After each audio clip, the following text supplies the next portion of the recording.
Okay, so Bella Thorne recently went on Emrata, or Emily Ratatouille, as we call her. Who is Hollywood fast food? She's awful. Yeah, she went on her podcast, and by the way, Emily Ratatouille's podcast definitely doesn't pass the Bechdel test, because everything I've seen from it is them talking about men, talking about how creepy men are, or debating whether or not men are creepy. So they literally only talk about men hating men and being sexualized by men and how it's so hard to be them. Yep. I don't know. So we covered her conversation with Mia Khalifa, and now she's just talked to Bella Thorne, who is a former Disney star. I don't know if a lot of you would remember her. I watched her on the Disney Channel in like 2009. She was a singer though, too, right? Yeah, they kind of like marketed both of them as singers and dancers, but obviously Zendaya surpassed her by a lot, Yes. maybe like quicker. So Bella Thorne talked about how she had this experience with a director when she was at the age of 10. And this director was giving her feedback on her audition. And he then called, after they were talking, called her, the casting director called her manager, and her manager called her parents. And she found out that this director said that she was flirting with him, and it made him uncomfortable. So I want to show the clip of her reacting to this real quick, and then we can like get into it. All right. So are we showing? Okay. She basically was framing it like this guy was in the wrong. Okay. But it's a little more complicated than that. It is. Okay, here we go. I had a director give me feedback once, and I was 10. And the casting director calls my agent, and my agent calls my mom, and they're like, so she's not moving forward because the director felt like she was flirting with him, and it made him really uncomfortable. Oh my God, you were 10? What the f*** are you talking about, man? I don't give a f*** what the f*** I said. I don't care if I said eat my pussy right now. She is 10 years old. Why would you think that? Why? Also, him feeling like it was acceptable and not like that it was a real issue. It was an issue that it made him so uncomfortable. Is he not allowed to say that he feels uncomfortable? What the hell is he supposed to do? Bella Thorne, like, I'm not going to repeat this phrase that she said, but if a 10-year-old said that to anybody, they would rightfully feel uncomfortable. It's just freaking creepy. They would feel uncomfortable. And you can call it something other than flirting, whatever. So the context for this that might be relevant is Bella Thorne has been outspoken about having been the victim of sexual abuse from a very young since age. the age of 6 until she was 14 Yep. by a man she has not named. And she first talked about that in 2018 during like Time's Up, and then she published a book in 2019 where she also wrote about it. And it's really dark, obviously, and this happens to a lot of kids who are in the entertainment industry.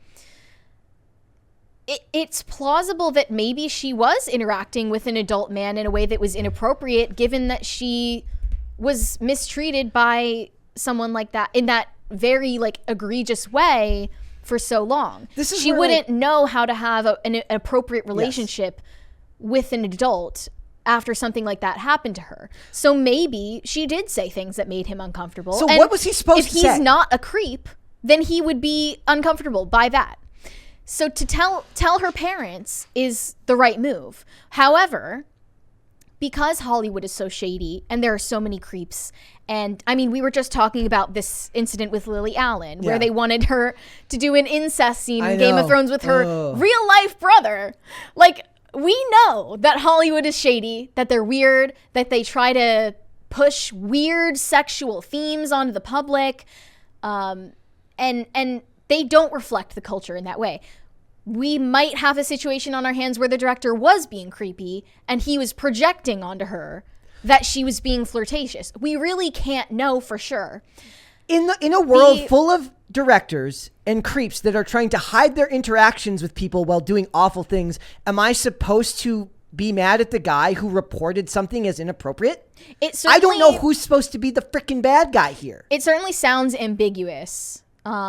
and it's impossible to know what really happened, but yeah, like if a kid that age is acting like that with you, the first thing you do is never be alone with them. No. Well, that's the I mean, number one that was his first mistake. The You real don't question interact is- with children as a professional alone. 10 years old. I mean, Without a she didn't- guardian. We're talking 15 years ago. She was like, it was a different world. I then. know it was a different world, but you know, Hollywood has and likely always will be the way it is. The other Problem, thing, like this is the thing.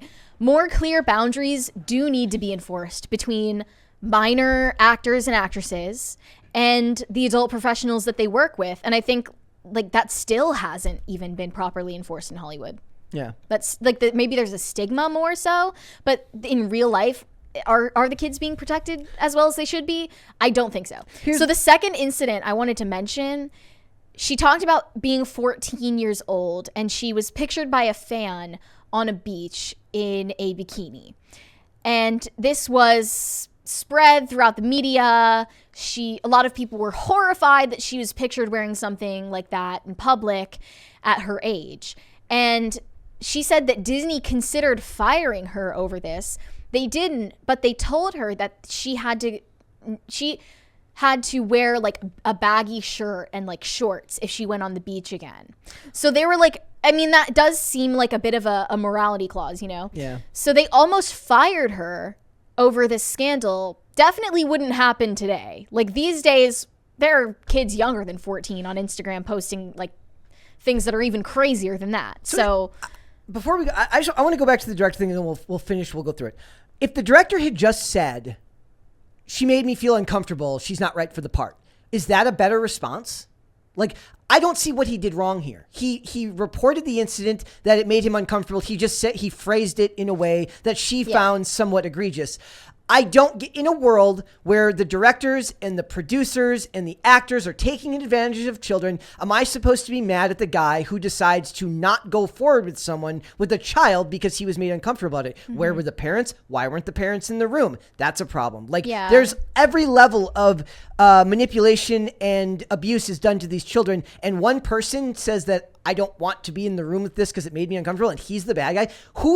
I don't get who she's trying to blame here. I don't get it. I think that she's and the article headlines misdirecting. are bullshit, saying that he sexualized. Like, even when he does the right thing, he's labeled as sexualizing children. We don't know that he did the right thing. Okay, I'm saying if we're to assume, if we're charitably interpreting this, he did the right thing. Okay, the other interpretation that I had was that I could say, if I was to take the most awful approach to this, if he was the bad guy and he did do something inappropriate and wanted to head off at the pass any chance of her complaining about it, he could make that complaint to make it seem like she's lying if she says something, which is something manipulative and evil that Hollywood would do. Yeah. But in this case, assuming that like all he did was say, look, I can't work with her. She made me uncomfortable. What am I supposed to think of that? Other than just... But the thing is, like, I don't feel animosity towards Bella Thorne for maybe misrepresenting this, because I think she's a very confused person who clearly has been through a lot that warped her perception of human interaction. And in her case, I mean, the thing that she's known for by a lot of people is making an OnlyFans and making $1 million in one day. No nudes. Off of some like lewd OnlyFans. She obviously sexualizes herself quite a lot. She maybe doesn't have a proper memory of how things happen, because that's a marker of being through like traumatizing experiences. I don't blame her for just feeling a general anger towards all of the adults that she interacted with during this period of her life. That makes sense. To just feel like, you know, that time of my life, I was not being protected. And I'm mad at all of the adults in that time of my life that I interacted with. And I think even if we're interpreting this as charitably as possible for the director, if you're an adult professional and your job necessitates interacting with minors on like a very frequent basis, then you should not be in complete privacy with them, just for your own reputation, for the sake of your own version of events being known. My hope is they've learned that now. Have your colleagues in the room and have that parent or guardian in the room. It's as simple as that. I think Hollywood just is full of people who are narcissistic, who are mentally unstable, who are unprofessional a lot of the times, a lot of the time are genuinely creeps. And they just don't have the same social guidelines that we operate on. And remember, we've That's talked the about main this thing a lot, that we is can learn from in this. the real world, in the regular world, people do not work with children. Yeah. It's just not a thing. Like I'm Not generally, unless they're teachers. Yes. But that's... And even then, how many teachers now have a problem when parents have suggested, why don't we put cameras in the classroom? I mean, the parents are saying that because they want to be able to know what their kids are learning about. But teachers have been very opposed to the idea of cameras being in a classroom, which is really funny because whenever I hear that, I think of the same line that cops used to say whenever they would when they would talk about how body cams are a bad idea, because they're like, well, it's a bad world we end up in if a cop's word isn't good enough. Like, well, we're long past that now in general society. But am I supposed to say that a teacher's word is any better? There's plenty of cases of teachers being awful with students, both male and female. Like, beyond the idea of just what you're teaching in a classroom, Hollywood should be no different. There should be cameras in there anytime. If I was a professional in Hollywood and I had to interact with children, it's like Henry Cavill not wanting to, having to separate his life with not, talking to Millie Bobby Brown about what his personal life is, because he understands Mike Pence was right all along. Never be alone in a room with with a woman that's not your wife, especially if it's a child. It's a solid choice. And everyone flamed Mike Pence for that. Not fair. People even acted like Henry Cavill was in the wrong. Some people who hate Henry Cavill. That's what I'm saying. You can't win. They try to do the right thing. Yeah. They're insulted for it. They do the wrong thing. Then obviously they do the wrong thing. But when they try to do the right thing, they're saying, yeah, but not that way. Not that way. You have to do it. You have to trust them implicitly. Well, what if they say something about me that's not true? Well, why would you trust them implicitly? Why would they lie? Nobody lies. But at the same time, I want to use the logic that's like, if you don't want cameras in your office, in your classroom, etc., why not if you have nothing to hide? Yeah. I know that's the logic they use about the NSA sometimes. Yeah. It's not nearly the same thing. No. It's not nearly the same thing to be monitored in your professional life compared to your private life. Yeah. Well, that's what I'm saying. That's not your family. That's not your loved ones. That's somebody else's child. That's somebody else's loved one and also I don't buy for a second that her parents really care. It just seems like she had a horrible home life. Yeah. Most of the comments were not favorable to them. One person commented, what's the over under on the collective IQ of these two? I'm going to go with 70. Another person said, well, I mean, I think Enrada is contributing maybe 40 and then Bella Thorne is the remaining 30. Fair enough. Another person said, any sane man would stay far away from a 10-year-old if he felt that she was being sexual towards him. He did the right thing. That's definitely what it sounds like, but there are other people, I bet, that interacted with Bella Thorne when she was a child star that are not good people. No, it's that's learned behavior, right? Yeah. You get that way by being, she was abused. She's admitted that she was abused. I think that this just means nobody in the entertainment business is to be trusted, and we should just be glad that we're not part of that culture. Because it's a severely backwards one. Yep. Dragon's Talon 1001 says teachers in public schools are public servants and should be able to be videoed what they teach. Yeah. And not just that, but think about that. Beyond that, we talk about how look, there are teachers that do awful things with students. And I get annoyed sometimes because I point out when a male teacher does something awful, it's sexual assault. When a female teacher does something awful with a male student, it's called, so what do they call it? It's something else. They call it sexual misconduct. Sounds so much more less evil when you phrase it that way. But the schools are full of messed up people because adults are interacting with kids, and we need a certain amount of authority or oversight being done when your kids are being put at risk. Yeah. And the thing is, a lot of times we know that the parents don't care. A lot of these parents throw their kids to show the business wolves. Parents definitely don't care about their kids because it's you're trying to make a cash cow out of your child. Thanks for watching this clip, guys. If you want to see full episodes or follow us on social media, links are in the description below. Bye.